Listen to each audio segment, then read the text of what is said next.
Hello મિત્રો, જય માતાજી, જય દ્વારકાધીશ. આપણે આવી ગયા છે તારે શાકભાજીના ઓર્ડરમાં. ડુંગળી ફુલાવર આલવાનું છે અમારે, પાલુભાઈને આલવાનું છે. તમને બતાવી દઉં.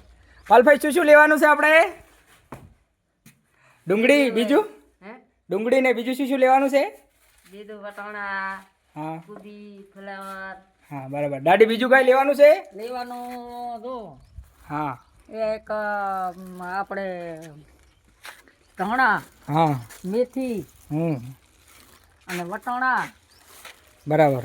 અને ઓલ્યા શું ટમાટા, ટમાટા, બરાબર, બટાટા બરાબર. અને ડુંગળી. હા, તો આજે ઓર્ડરમાં છે. દાદીના ઘરે મહેમાન આવે છે. તમારે પણ ઓર્ડરનું શાકભાજી લેવું હોય તો મારો કોન્ટેક નંબર લઉં, અને કરિયાણું લેવું હોય કે જો બી આઈટમ લેવી હોય તો પાલુભાઈનો નંબર મેન્શન કરી નાખીશ, એમાં મેન્શન કરી નાખજો. જય માતાજી.